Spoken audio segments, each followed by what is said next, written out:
S10E23. That's all we need. Hello and welcome to another edition of the Tigers Down Under. I'm your host Alex, and with me I have Dan. How are you, Dan? Pretty good considering we've come off knocking off second place in very convincing fashion. So I'm in pretty good spirits heading into the weekend. Yeah, absolutely. Look, we'll talk Sheffield United in a second. We'll get the QPR game out of the way because I think, as I sort of said before the episode, it's sort of we had the win against Millwall last weekend. We had the win against Sheffield United, which we'll talk about, and sort of sandwiched in between quite a disappointing in a lot of ways game against QPR. 2-1 loss, 2-0 down until late in the game where Gelhardt did get that consolation, and it was a really well taken goal from him. So really, I guess gave the supporters something to cheer about, something to get excited about in the stadium. But it does sort of follow a worrying trend of games at home, which, I mean, we saw last season, we've seen for over a number of seasons, really, where you think like the Middlesbrough 1-0 loss as well. There's a few games like that where we just can't seem to get going at home, whether it's the pitch, whether it's, I don't know, like some people suggest it's, the supporters not being loud enough. I don't know honestly what it is, but a tough loss to take against QPR. Yeah, it was a frustrating sort of affair to watch. It kind of sort of felt like for long periods like it was just gonna, I don't know, probably drift towards like a 0-0 or something where sort of each team was having a few chances, but nobody really creating anything too crazy. And then I don't even remember the first. So the first I was thinking that as well. So I watched the highlights again this morning because I was like, geez, I can't even remember the first. So the first goal was that really like Jones cleared the ball basically off the line, and you think, okay, that was really good, and it sort of pinballs around a bit. Alzate tries to clear it and slices it into a QPR player who pops it into the back of the net. But no, I thought exactly the same. Like, you think at halftime, it seems like just like the Millwall game where you think, okay, we're really defensively assured, we're kind of limiting them to not many chances, we're not having many ourselves, it'll probably be a 1-0 sort of affair.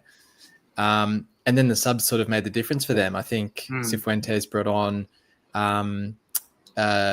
Saito, the Japanese player who scored the second, and Alfie, someone, name's gone out of my head. I'll look it up while you talk. But a bit frustrating in that second half. Yeah, I mean, credit to the second goal. As soon as you said his name, and I was like, oh yeah, that second one was insane to score from such an acute angle. Probably Drummond. Not great from Drummond, yeah. Yeah, probably needs to do a little bit better defensively there.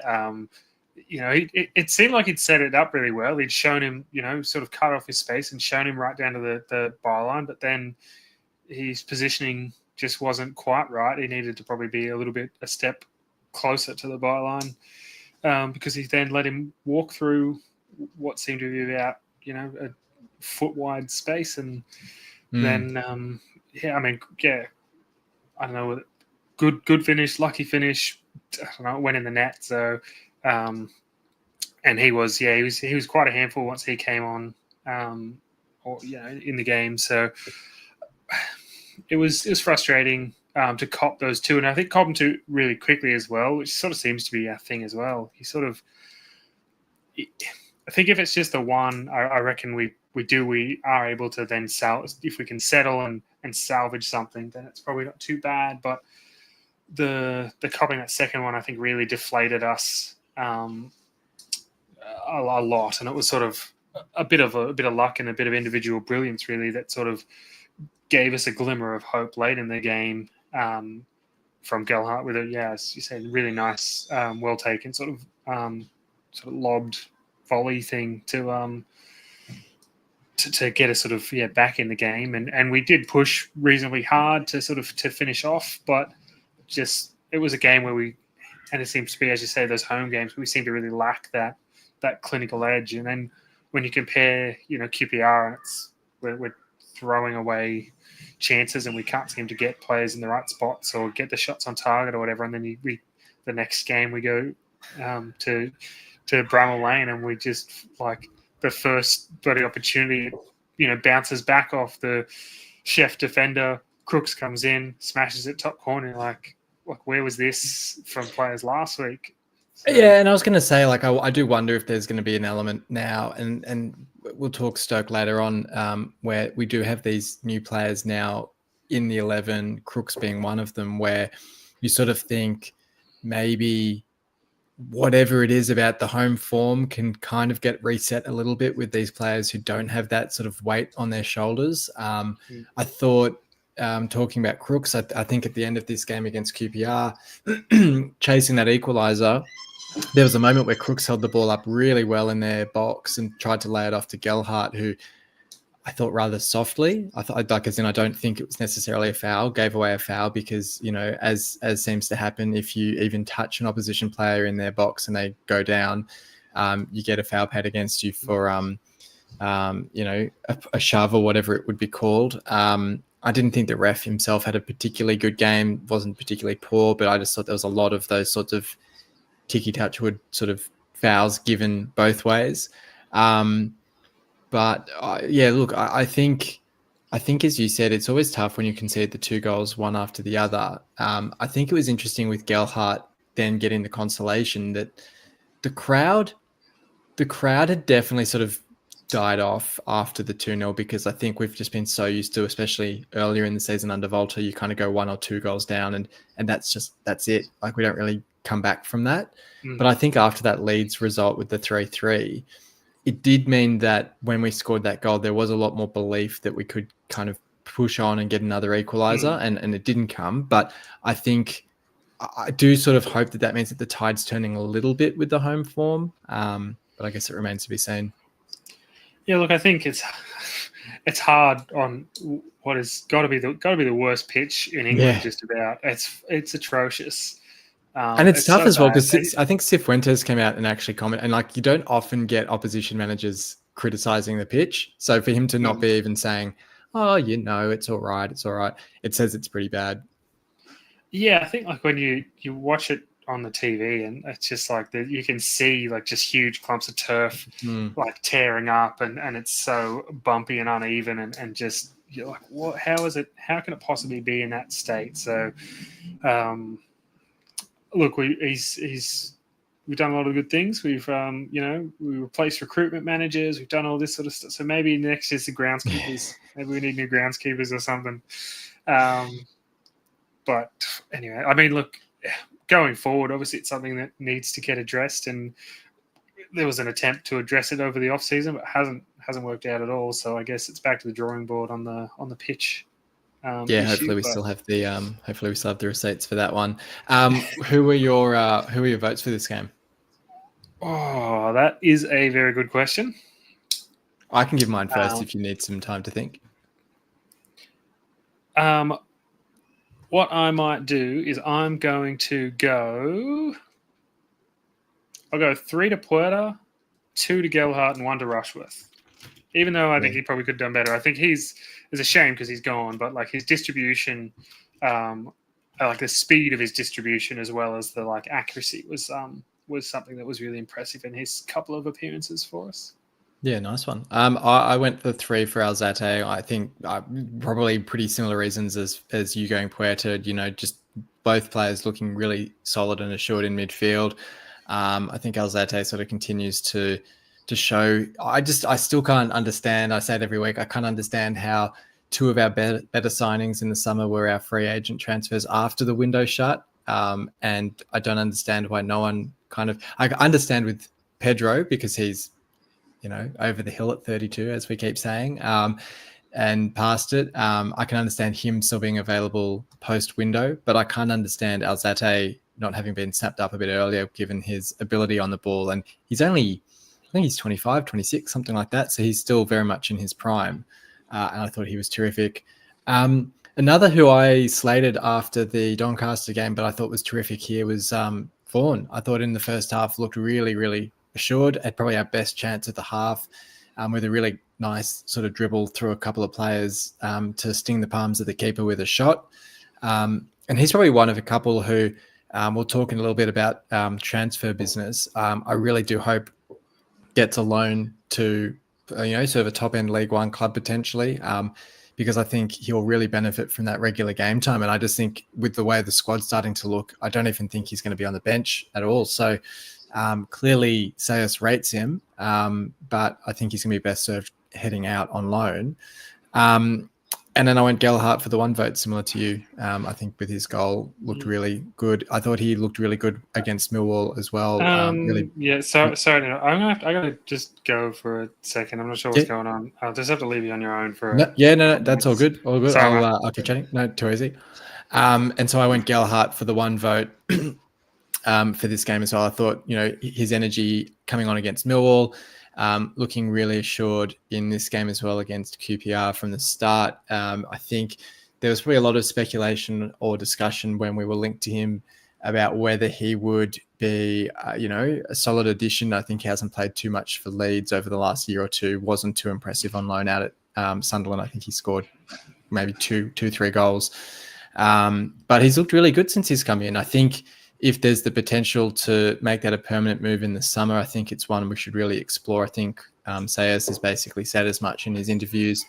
I think if we can, I think sort of one of the benefits to the players that we've brought in on loan so far this summer or this season has been that they're players that were much more likely or much more in the competition to attract in the summer on permanent deals, whereas last season when you look at your Liam Delaps and so on, I don't think we were really going to grab them on permanents. But I think if Gelhardt continues to perform at this level and the fee's not crazy from Leeds, I can't see why we wouldn't look to make that permanent in the summer.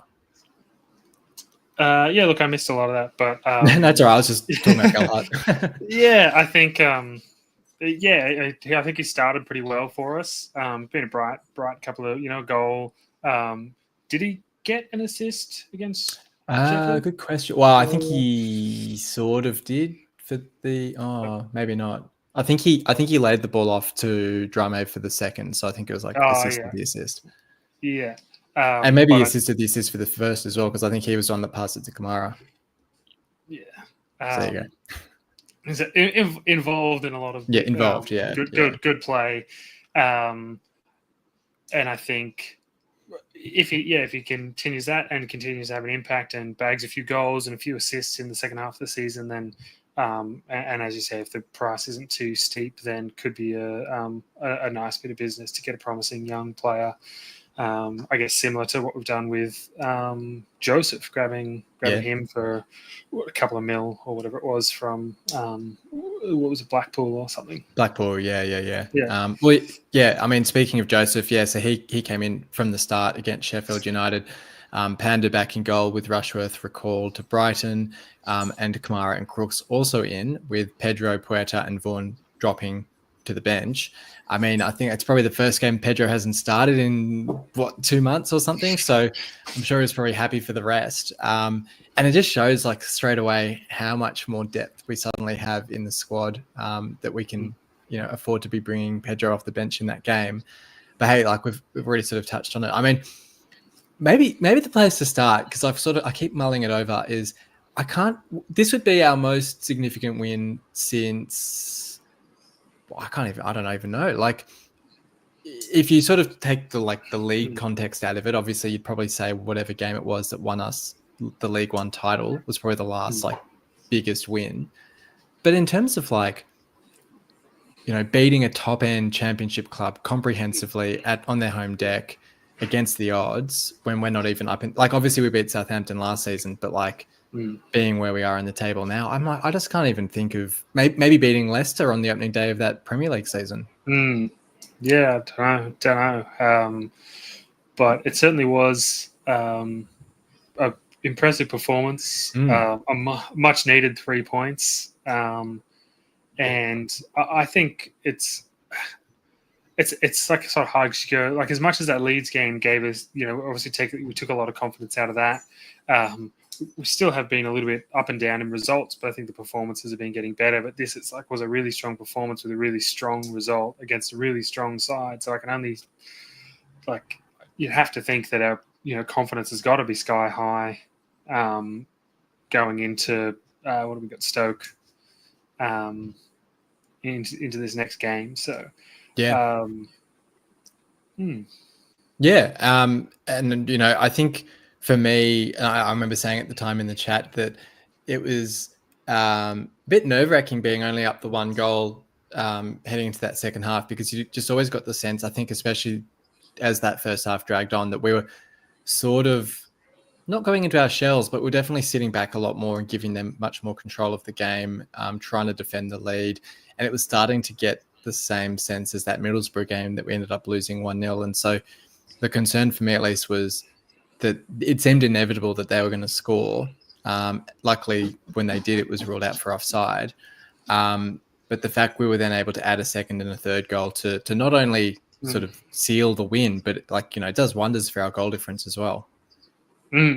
Yeah, I think especially where we are at the table and how sort of tight it is down the bottom, any win like that where you pick up a couple of positives into your goal difference is obviously crucial, because that goal difference can almost act like an extra point when it comes down to the pointy end if we still somehow manage to be down around that bottom sort of section. But I kind of feel like it's hard to see it now. The way we're playing at the moment, it is actually really hard to see us still, being here in another, 2 or 3 months. Yeah, and I think this. I mean, we said it so often last season that when you kind of come to that game where you think this is the game where if we win it, we're gonna sort of. Last season it was this will cement us in the top 6. This season it's it'll finally push us away from the bottom 3. We always seem to stumble. So, it's almost written in the stars that we're going to drop points against Stoke and not seize that opportunity. But it is amazing. Like, you sort of saw it full time at the Sheffield United game, how much we sort of jumped up the table. And it's almost more about the number of teams between you and the bottom 3 than the points, because you then you then need all of those teams to get results to drag you back in. And the weekend's results were quite fortuitous as well at the same time. And then Portsmouth lost their game in hand this morning against Millwall. So, it's definitely starting to look a whole lot better. We'll talk as well about transfer news and how that's shaping up to really help us pull away as well. But I also just it was interesting doing my votes for this game. It was really hard to pin 3 players down, because I didn't know. I don't even know if you'd say they were hugely standout performers, really, because I just thought there was such an even contribution from everyone. You think of even Kamara, and I'm sure confidence and winning does sort of elevate players' games, but you think Kamara, Slater, even Drame and so on were all, I thought, really good, strong performers in this game. Yeah, it was, and I think that's the thing. In a game like that, or a performance and a result like that, kind of everyone does have to perform really, really well, because whenever we've had, someone who you only have to look the game before and you go, well, Drame probably didn't have his best game, and we ship a goal directly from sort of that spot. And so if everyone's not at it, then the championship finds you out. So in a really comprehensive victory like this, or what ended up a comprehensive victory, sort of as you alluded to, it wasn't as cut and dry as the final score maybe suggests, but it is an indication that everyone sort of, we had 13 or 14 players who played really well. So it's a tough one.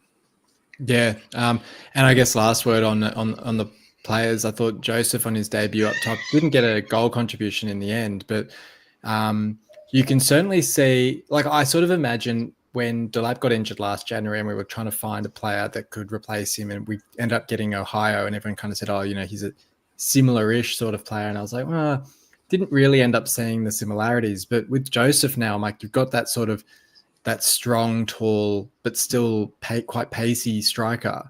And as I sort of talked about with Gelhardt before, the great thing about someone like Joseph as well is that he's our player. So I feel like it really bodes well that a lot of the standout performers that are emerging in this squad are City players and actually does give us some sense that maybe finally we could go into the summer window not needing to make sort of 12 plus additions to the squad. Yeah, I think I guess getting the balance right. And I think the other thing is with some of the loans, we've had some real doozies already this year, and or acquisitions as well, because Malam's got loaned back to Germany, but we've got a couple of other like, this isn't working, and we've sort of basically just either cutting short or I guess like waiting for stuff to get finalized. But all the indications are that someone like Bedia is gonna just go back to Germany and start again. But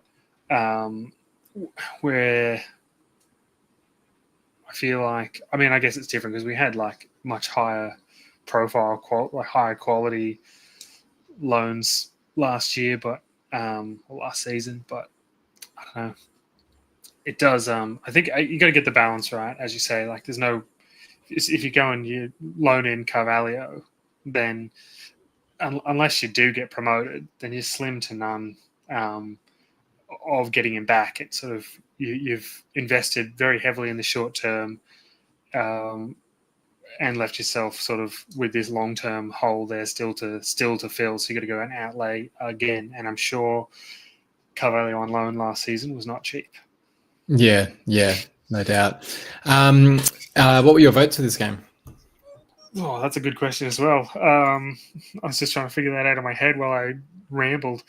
We'll go with that. So I'm going to go 3 points to Jones. For I think he's commanding the backline really well. I think it's actually going to be really interesting once Hughes is back to fitness, what that looks like, who ends up missing out, because Macca's shifting over to left back to start games a bit at the moment, but then Jacob seems to be coming on and having a big impact. So I don't know what Burns looking good as well. But yeah, Burns has looked very solid as well in the centre of the back. So unless he decides he's going to shift to a back three or something,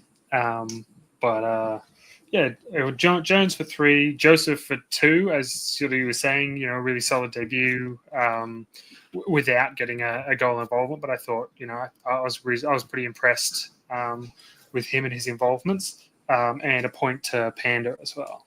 Yeah, nice one. We're going very different with our votes these two games. I'd gone Jones for my 3 votes as well. I then went Crooks for the 2. I just thought couldn't pass up the votes for that goal to sort of set our marker off so early in the game and give us something to defend. And I just thought he's really showing. He took a couple of games to get his fitness levels up, but he's really adapting much quicker than I thought he might. And showing that sort of goal scoring prowess that, as a team down the bottom, you kind of need those goal scorers, and for him to pop up with that goal was terrific. I then went the 1 vote for Jacob, like you sort of touched on there. I thought him off the bench looked really terrific.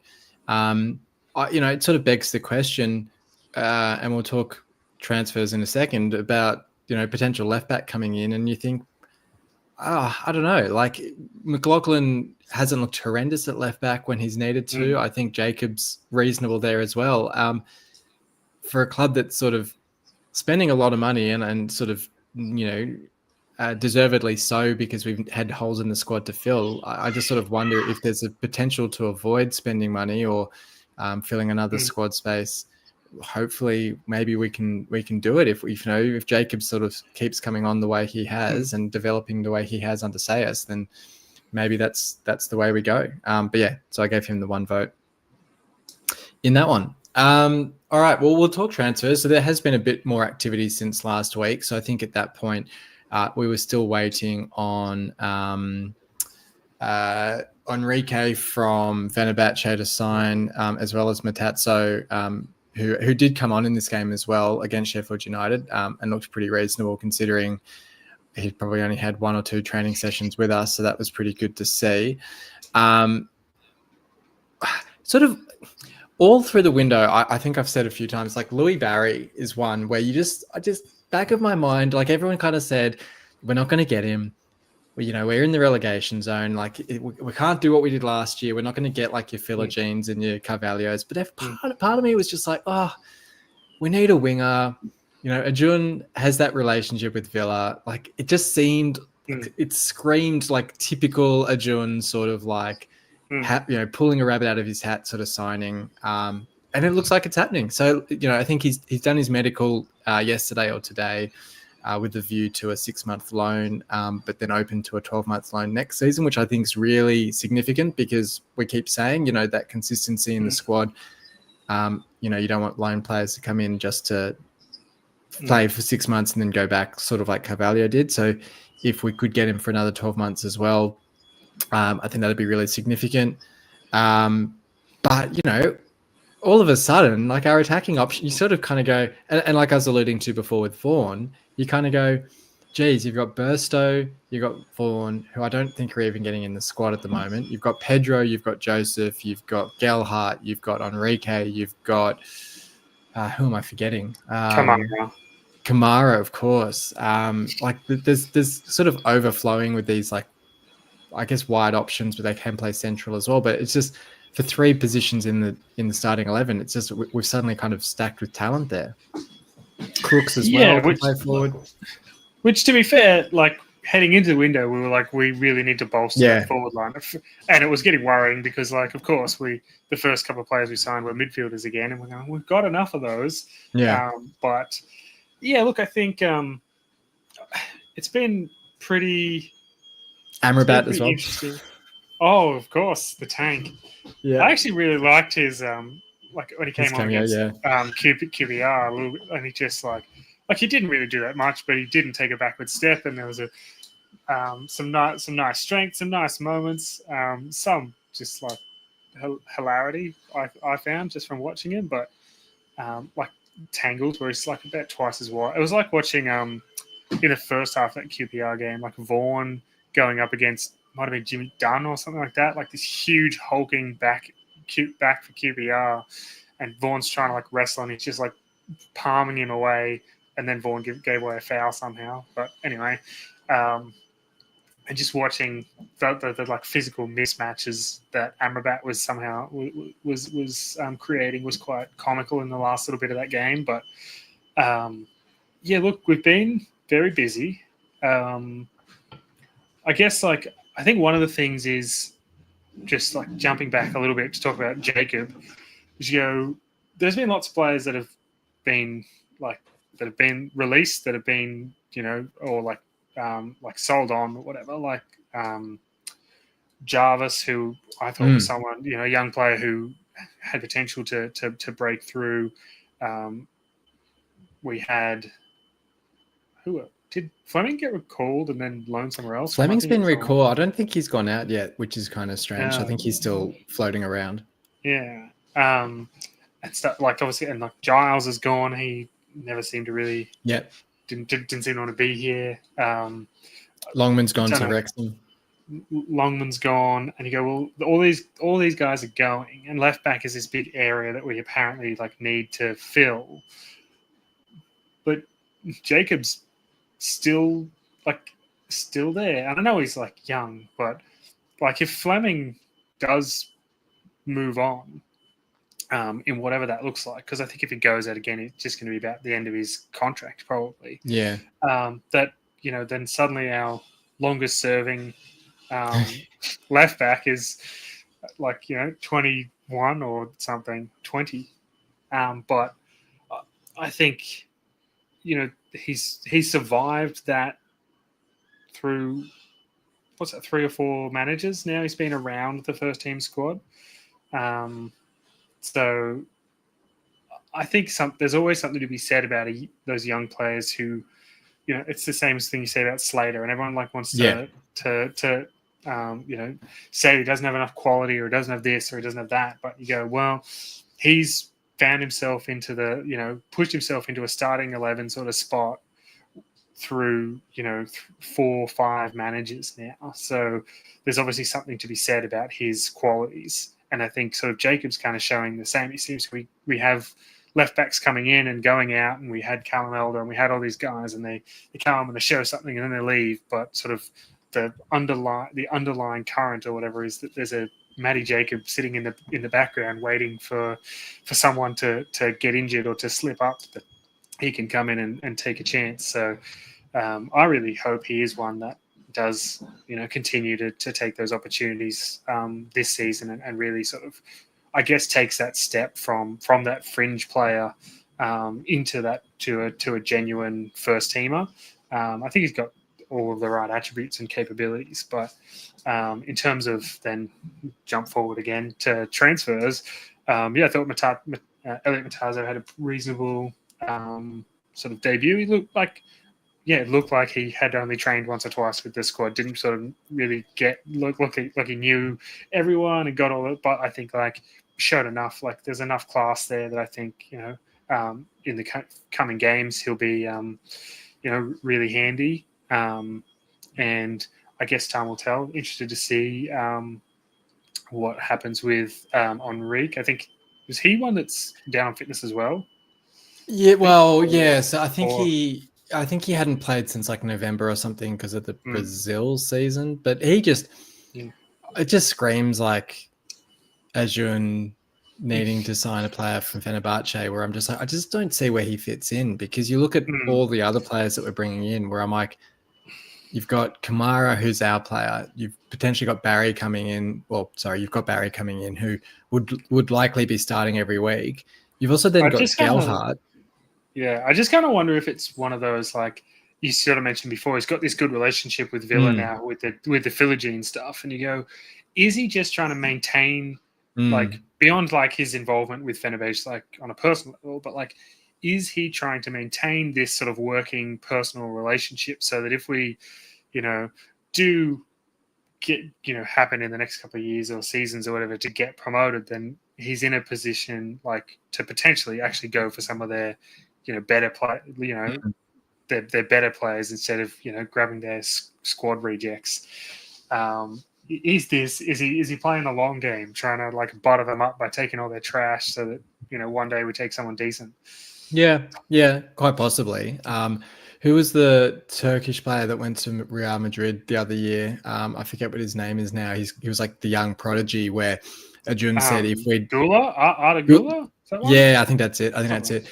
Where Ajun said if we'd been promoted to the Premier League, he would have come to us because he would have been keen to join the project with Ajun. So I'm like, you take all of that with a grain of salt to an extent, but I do want, you're right. I do wonder if it's that sort of thing where he's trying to show his intentions to always have that connection to Turkey, which then means that if we are in that position, we can start to get better players coming in, and maybe better players than we were expecting to get. And probably similar with Villa as well, with trying to get Barry, where you sort of, if you take that step back and look at it rationally, like I'm saying, you've got Gelhardt, you've got Kamara, you've got Crooks, you've got, I guess Enrique, you've got a few players now, and you go, well, is Barry actually going to start every game? And maybe he's clearly a sensational talent, so he probably does. But then what, we're going to put Kamara on the bench to play, Villa's player for them. So look, it is going to be an interesting one. I do feel we sort of, and everyone kind of gets caught up in the hype of the transfer window, and it's always great. And we're going to sign sort of 6, 7, 8 players. I do always think, the dust settles and you kind of go, the players that we sign at the start of the window aren't necessarily the players we needed by the end of it, because we just seem to throw a lot of things at the wall and see what sticks. I do think it's good that someone like an Amrabat is basically just here on a 6-month deal, and it's almost like a Billy Sharp scenario where you're kind of just getting him in to be a stopgap until the end of the season. But I guess you look at a Casey Palmer, for example, where does he he's going to walk into training once he's fully fit and just go, A, I don't know half of you, and B, I don't even have a spot on the bench anymore. And he was only signed in the summer. Yeah, well, I think it kind of goes back to I guess kind of the amount of turnover we've had over the last couple of years. It's interesting to see how many players Ajun has signed and sold in the last few years. That we still talk about. We still I mean, it's very different now, but like the League One core, it's still there. Like, you still got your Yeah, exactly. It's like Coyle, Slater, Jones, Jones, McLaughlin. Macca. Like it is like shrinking a little bit, but I just go, we've brought in all of these different players over the last, 3 seasons or whatever, Yeah. and how many of them have actually stuck around. I think I saw the stat. It's it's like 40 or 50 players. I think he's brought in. It's mental. Like, Tufan was good, and I'll fondly remember him. But I think it's interesting. You had like Pelkis, and you had all these people who were there and did Oscar, right, just Figueiredo. Like, I think it's interesting, and it's really telling to me that the most successful windows under Adjuan, I would say, were probably both of last year's windows under a senior, and then maybe hindsight will say differently, but it feels like this window under Sayers, where you kind of go, when you have a manager who has a clear vision and idea of the players that he wants to sign, I think it really helps the recruitment staff, and it gives them much clearer direction in terms of who to bring in. But when you have like Volta in the summer, I think some of the players we signed in the summer were great. Like, you look at Balumi, you look at Miller, you look at Hughes, and you probably look at I'm trying to think of anyone else that really stands out. Like, Kamara's been sort of hit and miss, but Puerto, I suppose, on loan as well. So there's been a handful of hits in the summer, but then you look at Bedia, you look at Drame to an extent, you look at Mellum, you look at Richopi, who's already on his way back out. Like, there's so many misses. Like, Palmer, who's like but he was fine as a signing, but it just I don't know where he really fits in. Where you kind of go, where you have that confused vision and direction, you end up signing. Does Giles count? Because we signed an Giles. obligation, but like he's going out. Well, he's probably one you could count against Rosenia, in fairness, because I'm sure that was all ticked off then. But look, it is, and it's I'd like to hope that we're now getting to a point where we do have a bit more of a settled squad, where in the summer we can go, maybe McLaughlin gets sold because he's had a good season, but he's not really going to be in a first 11 spot, and you can start to get to a more controlled position where you're going, well, we're going to sell these players because we know that maybe we're going to sell McLaughlin and sign Burns permanently. I don't know, like sort of situations like that where you get a bit more consistency to the squad will certainly help. I think you mentioned it when you mentioned Balumi and Miller. I kind of to an extent actually kind of forgotten they existed. And so then you're talking about like all these forwards and stuff we've signed, the different deals, and I'm like, geez, even Gelf, like, I know he's only on the loan at the moment, but we were talking about, whether he'd be a good signing for next year or whatever. And you go, well, how does he stack up against, obviously they've got to get back to fitness. They've got to get their confidence back. They've got to get back on the park. But it creates an interesting dynamic then, because we're going to have, in theory, Miller, Balumi, Kamara, Joseph, Burstow as well. Burstow. So we've already got there's already 6 forwards or wingers who are definitely going to be here. And Pedro, I think, has one like an extra option for a year on his deal, which I would imagine at this stage we would trigger. Yeah, I mean, at the moment he's done far better than I expected, and he certainly handles himself at this level and can nab a goal, and I think could create.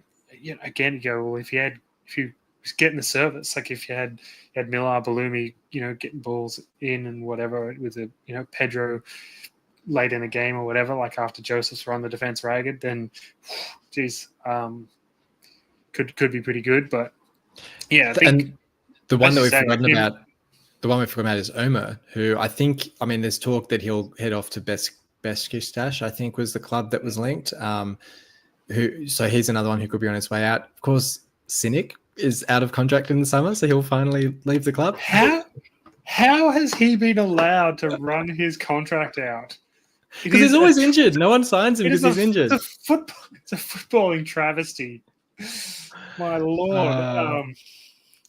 like I cop shit from people about like being a teacher and having all these holidays and getting told I'm stealing a wage from the government but my lord, Yeah, yeah. Stono, cynic, just Like on the treatment on the treatment table with his checking his bank account. Like, mate, what is the that? day that he leaves the club, I'm like, I feel like that's finally cleaning the slate from June's first window and just finally kind of getting that last bit of deadwood off the books. But yeah, no, you're right. Like, we'll have like quite a solid permanent set of options in the summer, regardless of what we do with like a Gelhart, regardless of if Barry comes back on loan, regardless of, depending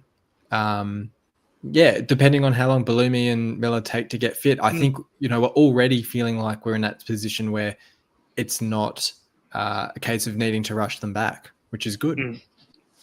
Yeah, I guess probably the thing that is sadly in their favor is how early in the season they both did them. Like, they should be back for preseason and everything. I would imagine, because that's going to be about it's going to be probably 8 months or something between when they did it and then when we started. September, wasn't it? Something like that.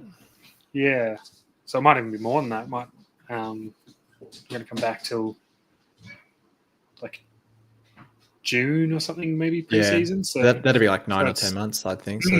So they'd have to be like, obviously not like full, but you'd imagine they'd be, sort of on the grass to some extent by that point. But yeah, I think we're looking a bit too far ahead, to be honest, because we are. Yeah, we don't have to go. We've only got to worry about this weekend for now. We do. Good segue. We'll start to wrap things up. We did talk a lot about transfers. I mean, look, it is transfer deadline day is coming up, so I'm sure there'll be a bit more business to be done there. But look, we will talk Stoke now. Mark Robbins, their third manager of the season, who took over after the sacking of Palach, who had a pretty poor run of results for them. Of course, the last time we played them was Palach's first game in charge when we beat them 3-1, all the way back under Tim Volter. I think it was Volter's first win, in fact. So they are level on points with us, with a much worse goal difference, but they've got four draws and a loss in their last 5, so no wins. Don't think they've won under Robbins yet. So really big opportunity for us to pull clear. They've had Tom Cannon recalled by Leicester and then sold to Sheffield United, of course, as we found on Friday night. They brought Al Hamidi in from Ipswich as his replacement, a player that I'd sort of been talking for ages about, someone we could potentially look at getting. So I'm sure he'll end up scoring for them. But as I sort of said earlier, I have no confidence in a result in this game. It just screams like shoddy 1-0 defeat or like 0-0 draw, where we just like it's the opportunity to pull clear, but it's at home. It's Stoke, who we always play crap against, at home at least. I just can't see a result, and I'm just being really negative. Nah, it's fine. We're a different mood under Sayers. We're already starting the climb upwards out of the. We've already had some of those crunch games, to be fair, where it's like we really need to get a win here to start, jumping some teams, and we have been, getting those points away from home. I'm skeptical.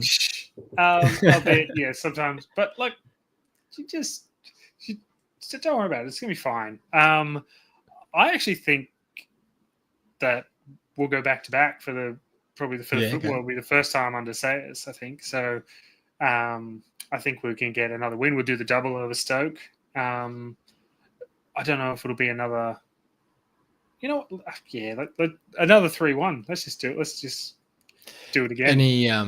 Any changes to the lineup then? I think like it's so tough because I think how do you change that sort of winning lineup? But I mean, and actually against someone like Stoke, maybe McLaughlin at left back is actually a good option, just like against Millwall, where you kind of go that bit more physical.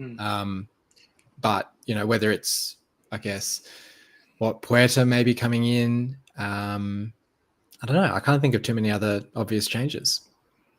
Yeah, I don't know. I don't. The short answer is no. I just don't like. It's the why change a winning formula? Yeah. Like they all went out. They performed so well, and I just think that they kind of, with a result and the performance like that, they kind of earned the right to start again. barring any unfortunate circumstances at training in the intervening week. But look, I think we're building a little bit more consistency in our performances and kind of like starting to build some consistency in result a little bit, in the sense that we're at least consistently picking up points.